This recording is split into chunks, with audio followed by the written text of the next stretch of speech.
Okay. I am.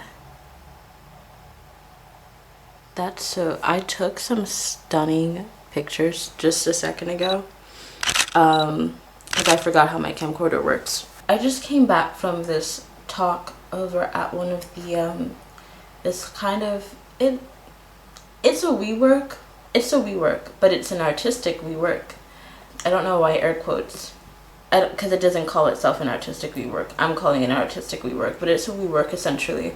And I came from this talk about kind of the state of affairs in arts, and a lot of it was talking about access and community needs. And it made me start thinking about this response that I've had brewing toward the idea of digital gardening. I really love Anna Howard, aka Wild Geese. You are looking at the specific videos I'm talking about. She does video portions of the actual things that she's discussing, but she also does like a podcast version. So definitely check her out. I don't know why I'm saying this because I'm sure that you already know who Anna Howard is if you have somehow stumbled across this. And there have been like a couple of like artistic and creators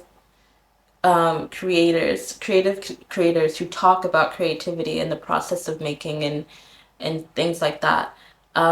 That both scare me to listen to, but I'm also really glad exist because there's something inside of me that rages and like fucking claws at myself for feeling like I've lost myself and my ability to create anything.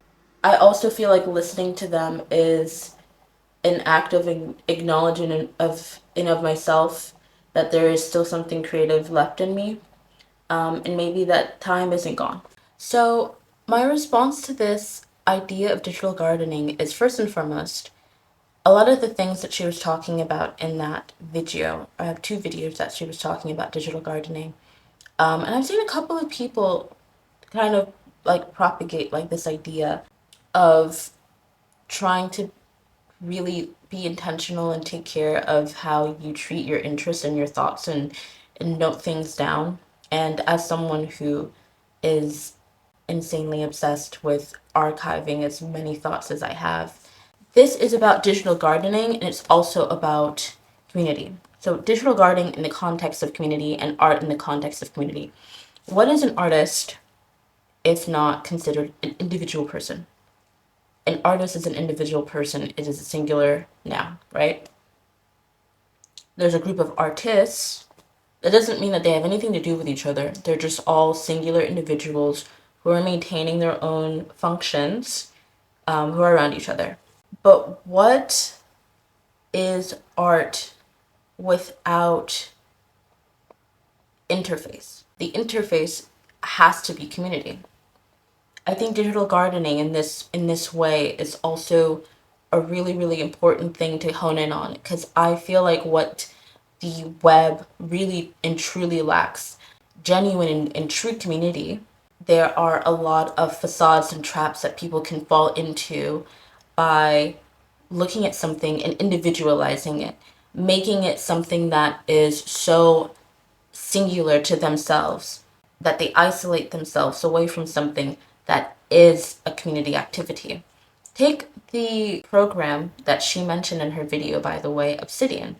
Now, I came across Obsidian about 2 years ago because I became really invested in doing a lot of research.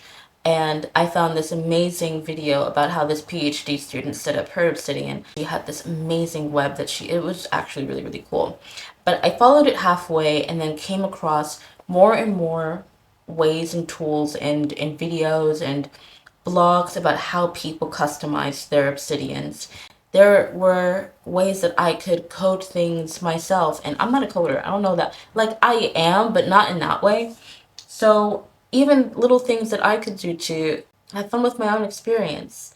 And that within itself relies on open access information and a forum of people parlaying information.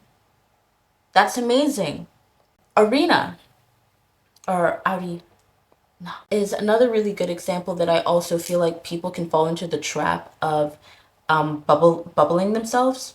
Arena's the kind of place where I go back and forth with it because so many different kinds of people of the same type who have like quite the same focus when they're using Arena as a graphic design, illustration, creative marketing platform, to pull inspiration from and also dump their own inspiration and their own thoughts and their own, practices and creations, which is fantastic. But it does make it so that if you look at Arena like 5 times fast across the day, you might see a lot of similar shit.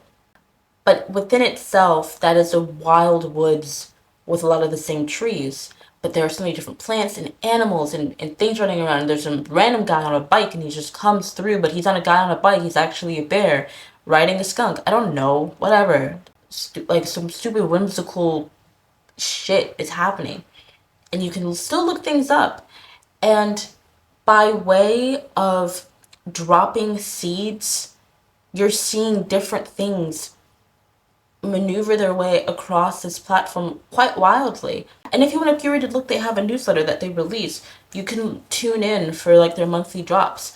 I love Arena. I've been a supporter of them for like a couple years now.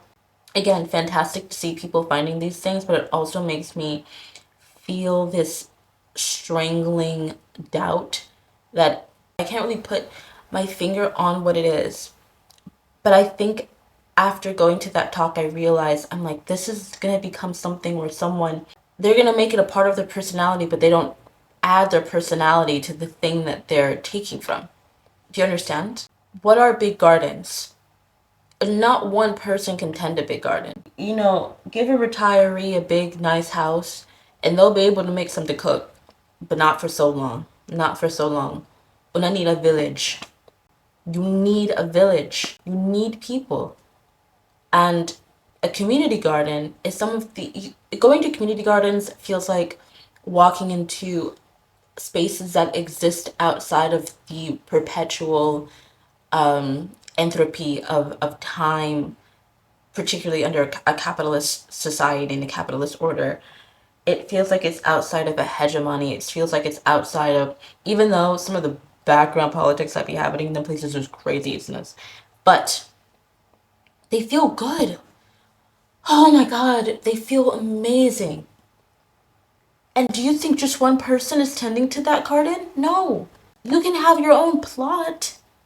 You can have your own plot. You can even have just one little patch. But that needs to be a part of something larger.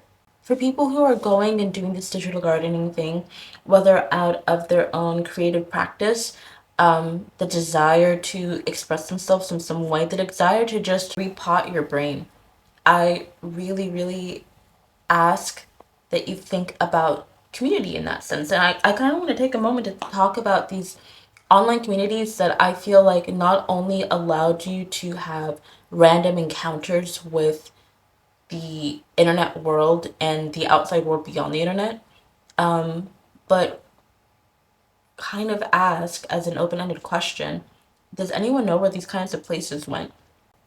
A place that I think about is there's this site called Like This Looks Like That, or I have it bookmarked.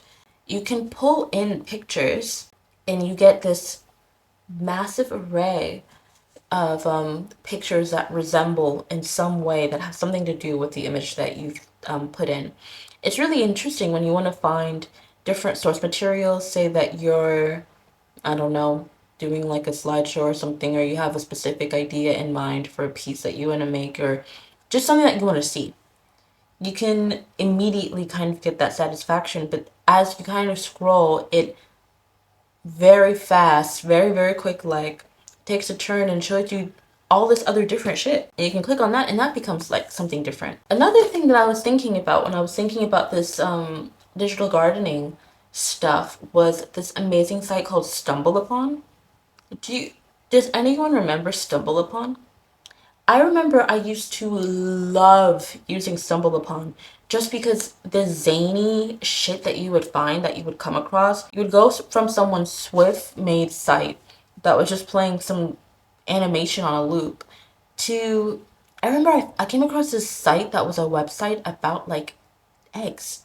and all the different kinds of eggs that were out there in the world. And it was like a little, it wasn't really a forum, it was more someone's site, but they allowed like people to comment in their diary. This was just someone's personal project that people could comment on. That's amazing. Guys, that's incredible.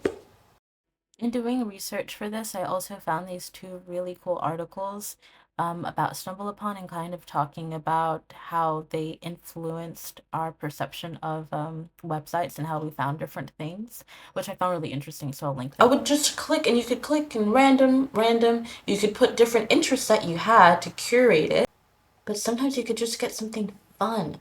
Those are the only two sites that are really coming to mind right now. I think Arena is like a really good example of these sort of like random seeding sites that turn out into their own micro communities, and allow people to not only express their own thoughts and their own observations, but to connect them in this entire branch. And it's really, really fun. And I guess a lot of these things come down to survival and energy. Community work is hard. And there's this really cool guy that was talking. I mean, all the presenters, all the people that were talking were really cool, but his name's Lou, and he did this collective called the Miners. He was talking about how he would get so swooped in, and he would look at the date of that he put on a painting, and wonder how long it had been since he last painted anything. Like, it is tough. It is tough to balance being a community worker and an artist. It is incredibly hard because most of the time we romanticize the idea of an artist, and the reality of an artist even is this: someone who needs to be by themselves, who needs to go off on jaunts that are completely isolated, that needs time and space to exist and create within a vacuum, right? A community worker is the antithesis of that. I only think that it has become more easy for an artist to become an individualized product because art has become in itself a product that needs to be packaged and sold more than ever these days. And us, people that are walking around right now, people in their 40s, in their 50s, have even learned how to market and brand themselves. And it's gotten even more curated and even more curated and even more curated. So, if you're going to be a digital gardener, if you're going to start your digital garden, I implore you, get them gloves on, get your little sun hat on, get your little boots on, and find someone to do it with. We are so lacking in that kind of pivotal connection. And if you're going to be doing this gardening, isn't it amazing to already have someone who's going to be doing it with you?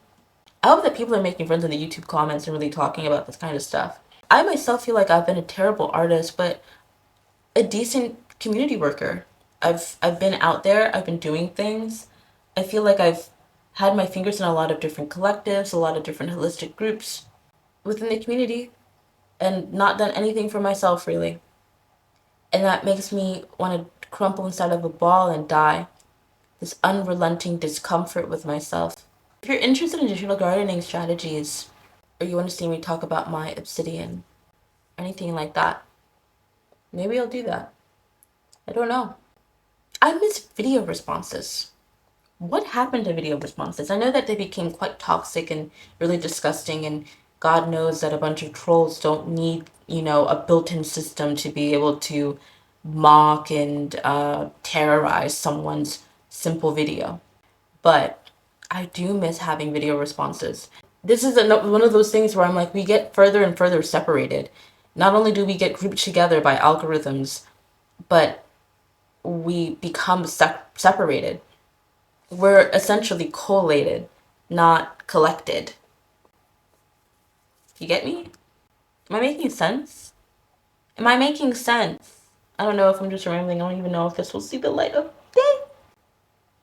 I'm Bree. I'm living in Manchester, and that was my talk. And I think a part of the thing in me that hates myself so viciously and so violently and so vehemently is that by being an individual who is asking for an inviting community, that is being an artist and a community worker in a way. But I've kept myself from doing that for so long because of unrelenting shame and paranoia and perfectionism and utter laziness and tiredness. Garden! Gardening is so fun. I have a plant who's basically dying, so I need to get more plants. But my digital garden is also a bit flat, but it is thriving again. Bye. Question, by the way. I don't know what to do. Like it completely leaned it started leaning over horribly. I tried to put some rocks down to balance it out. It didn't work. Then this thing started choking and dying, so now it's withered, but everything else seems fine. But like they've been curled up like this for months now, but they're still green. I don't understand. So this is why I say maybe, I'm not good. I'm not the best gardener, but I definitely just because I'm not great at gardening doesn't mean I can't talk about digital ones like this.